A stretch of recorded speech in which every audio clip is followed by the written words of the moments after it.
Bilang nanay talaga, wala talagang katapusan ng paglilinis. Charis. Hello mga mare, welcome sa aming mini vlog. Gumanda na nga yung panahon ngayon kasi nga wala na yung bagyo. Kaya naman panahon na para maglinis na naman, charis. Nilabas ko nga muna yung mga una namin para ibilad sa araw, pati na rin itong kama.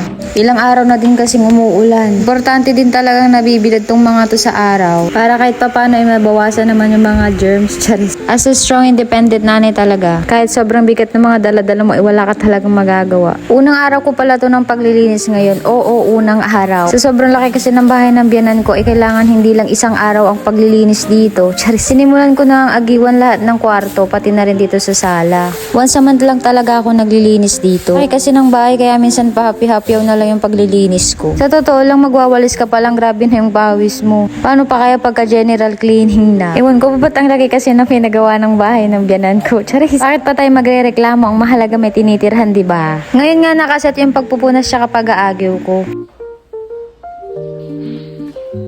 Masarap nga maglinis sa bahay kapag may music ka. Tapos ang nakaplay mga Christian songs pa, di ba? Nakakatuwa nga itong anak ko sa araw-araw namin na pagpapamusic ng Christian song.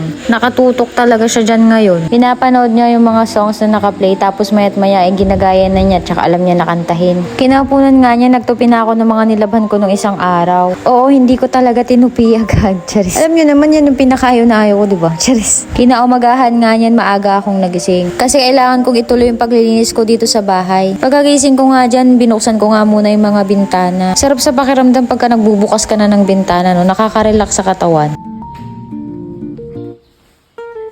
Tulog pa nga dyan yung anak ko at hinayaan ko na muna siya. Nagluto nga muna ako ng agahan namin para mamaya. Pag natapos akong mag-map, ay kakain na lang din kami. Nagluto nga lang din ako ng agahan namin na ginisang kamatis at saka itlog.